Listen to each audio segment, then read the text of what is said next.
नमस्ते भाई जी। हमारे माता पिता हमें भक्ति करने के लिए प्रेरित करते हैं। कहते हैं सुबह शाम पूजा पाठ करो, साधु संतों की संगत में रहो और सत्संग में भी जाओ। लेकिन हमें हमारे डेली लाइफ में भक्ति क्यों करनी चाहिए और क्या महत्व है भक्ति का? कृपया आप हमारा इस बारे में मार्गदर्शन करिए। ये एक्चुअली आपके माता पिता जो आपको कहते हैं कि बेटा सत्संग में जाओ और जो है थोड़ी भक्ति करो, तो ये एक्चुअली आपके माता पिता मैं मानती हूँ कि बहुत समझदार है, क्योंकि ये बहुत आवश्यक चीज़ है।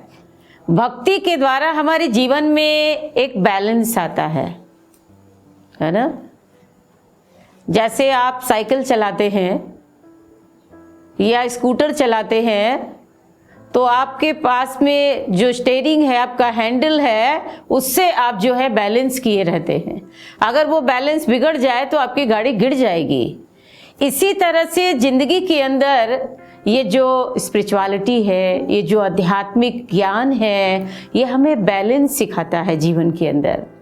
और भक्ति करने से क्या होता है, हमारी एक तो मेमोरी पावर बढ़ जाती है।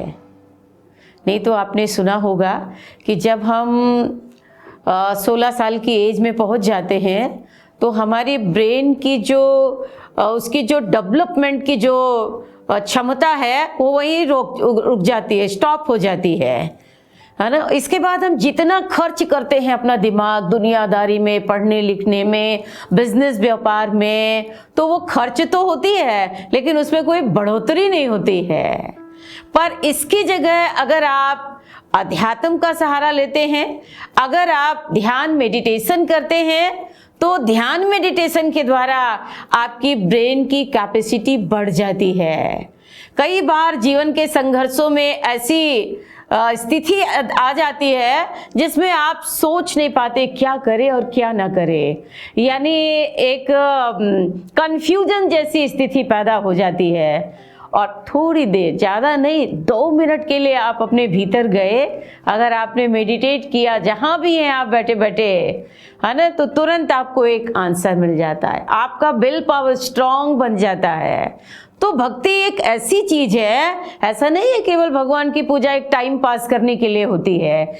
ये जीवन के किसी भी मोड़ पे, आप इंटरव्यू देने जाते हैं, आप पढ़ाई लिखाई करते हैं, एग्जाम का टाइम आता है, आप बच्चे लोग कितने कंफ्यूज हो जाते हैं, कितने घबराहट आ जाती है। अरे एग्जाम है, फाइनल एग्जाम है, 10th के पेपर हैं, क्या करेंगे, बोर्ड के पेपर हैं। लेकिन जब आप अगर ध्यान मेडिटेशन के आध्यात्मिकता का सहारा ले लेंगे तो ये चीज आपके लिए बहुत आसान हो जाएगी और बड़े आराम से आप ये सब काम कर सकेंगे, है ना, क्योंकि माइंड कंसंट्रेशन की हर जगह जरूरत होती है।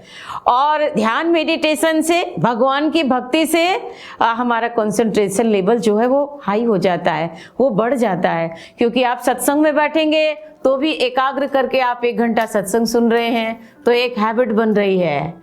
और इसी तरह से ध्यान में बैठेंगे आप तो आपके मन को हैबिट हो रही है और आप एकाग्र मन करके वहां पर बैठे हुए हैं। तो इस तरह धीरे धीरे आपका कंसंट्रेशन लेवल जो है इतना बढ़िया हो जाता है कि फिर 2 मिनट में आप अपने मन को एकाग्र कर सकते, स्थिर कर सकते हैं, पढ़ने में, लिखने में, ध्यान में, मेडिटेशन में, या कोई भी इंटरव्यू देने, एग्जाम देने गए हैं, है ना। और दूसरा स्पिरिचुअल बेनिफिट तो इससे होना ही होना है, मन की शांति और भगवत दर्शन। अच्छा देखो, आपने भगवान के बारे में बहुत सुना होगा, 2-4 साल के हुए होंगे तब से आपने सुना, आज नवरात्रि है, आज शिवरात्रि है, आज जन्माष्टमी है ना, और आज आपका बर्थडे है, बेटा जय जय करो, पूजा करो। तो आप सोचो, बिना जाने ही हम ये सब कर रहे हैं ना। उस भगवान को हमने देखा नहीं, जाना नहीं, उसका हमने दर्शन नहीं किया, बस ऐसे लोगों के कहने पे कर रहे हैं। लेकिन जब आप भक्ति करेंगे, जब आप सत्संग में बैठेंगे, जब आप स्पिरिचुअल मास्टर के पास जाके ज्ञान पाएंगे, तो क्या है, फिर आपको पता चल जाएगा भगवान क्या है, भगवान कैसे हैं, है ना। और जानकारी के बाद आप अगर ध्यान मेडिटेशन करते हैं, ज़्यादा नहीं, आप 20 मिनट्स भी कर सके, 30 मिनट भी कर सकें, तो इसमें बहुत जो है ज़्यादा आपको मन की शांति भी मिलेगी, आपकी समझ बहुत बढ़ जाएगी, है ना। तो ये कारण है कि आपके माता पिता आपको भक्ति करने के लिए, सत्संग में बैठने के लिए कहते हैं। तो मेरी एडवाइस है, आप बच्चों को सत्संग में जरूर से बैठना चाहिए। ये हर किसी के लिए बहुत ही जो है लाभकारी वस्तु है। तो भाई जी, मुझे ये तो समझ में आ गया कि भक्ति हमें क्यों करनी चाहिए और किस तरह से करनी चाहिए, लेकिन कुछ लोग कहते हैं कि भक्ति बुढ़ापे में करिए, और मेरे माता पिता तो मुझे अभी से करने के लिए कहते हैं। तो भक्ति करने की सही उम्र कौन सी है? बहुत सारे लोगों के मन में ये सवाल उठता है, क्योंकि लोगों का ऐसा कुछ एक धारणा बन गई है कि भक्ति बुढ़ापे में करनी चाहिए। लेकिन ये सोच बिल्कुल ही रॉन्ग है, गलत है। क्योंकि पहली बात तो कहते हैं लाइफ हैज़ नो गारंटी, जीवन का कोई भरोसा ही नहीं है। और दूसरी बात, अगर आप जीवित भी रह गए, है ना, एक लंबी उम्र आपने जी भी लिया, तो अगर आपने जीवन काल में, अगर आपने पहले से ही भक्ति को जाना नहीं है, समझा नहीं है ना, तो बुढ़ापे में सडन आप चाहो कि अब हमारी समाधि लगने लगे, ध्यान लगने लगे और हम जो है इस चीज़ को अब शुरू कर दें, तो ये इम्पॉसिबल है। क्योंकि बहुत सारे लोगों से हमारा मिलना जुलना होता है। मैं अक्सर देखती हूँ वो लोग जो युवा काल से ही भक्ति करने लगे थे, वो लोग आज 80 साल के भी हो गए, 90 साल के भी हो गए, शांत स्थिर होकर के वो आराम से ध्यान मेडिटेशन कर सकते हैं। लेकिन जो लोग 60-70 के हैं, लेकिन अब जो चाहते हैं कि उन्हें जो है भक्ति करने का मौका मिले, मौका तो है, वक्त तो खूब है, लेकिन अब उनकी मेमोरी पावर चली जाती है। अब नया कुछ उनका ब्रेन एक्सेप्ट नहीं करता है ना।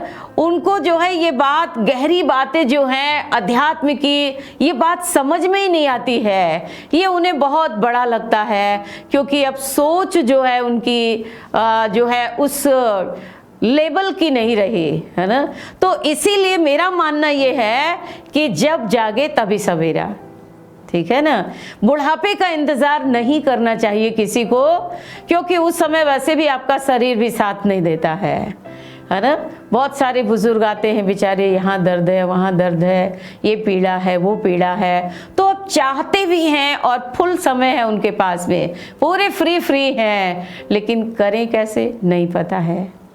तो इसीलिए मेरा तो यही मानना है कि भक्ति किसी भी उम्र में की जानी चाहिए, जब से आपके अंदर जागृति आ गई, चेतना जाग गई, है ना, तभी से आप भगवान की भक्ति करें। और भक्ति करने के लिए बस इतना ही है कि आपको शुरुआत जो है सत्संग से करनी पड़ेगी। अगर आप सत्संग में बैठते हैं तो वहाँ से सारी चीज़ें बाकी आपको बता दी जाती हैं, बाकी सारी चीज़ें आपको प्राप्त हो जाती हैं कि मतलब हम इस मार्ग में आगे कैसे बढ़ें।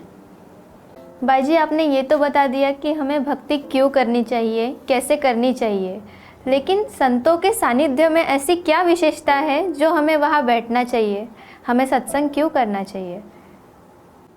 देखिए, आपने पूछा है कि भाई जी संतों के सानिध्य में हम क्यों बैठे, समाज में हमारे संतों का क्या महत्व है। तो देखिए, रामायण में इसके लिए एक चौपाई आती है, संत असंतन की अस करनी, जिम कुठार चंदन आचरणी।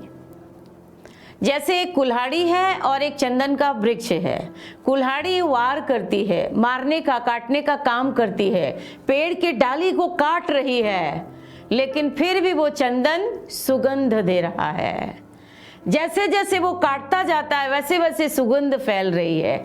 इसका मतलब क्या हुआ कि समाज में कुछ लोग कुल्हाड़ी जैसे आचरण वाले होते हैं, है ना। इसको 2 शब्द सुना दिए, उसको खरी खोटी सुना दिया, या मतलब व्यवहार अपना इतना सुंदर बना के नहीं रख पाते हैं ऐसे लोग, है ना। और एक तरफ चंदन जैसे स्वभाव वाले लोग होते हैं, है ना। 2 शब्द किसी ने कह भी दिया, कोई बात नहीं, है ना, चंदन के जैसे वो सुगंध फैलाते रहते हैं, वो ज्ञान फैलाते रहते हैं, वो प्रेम और सद्भावना बांटते रहते हैं समाज को। तो ऐसा संतों का जीवन होता है।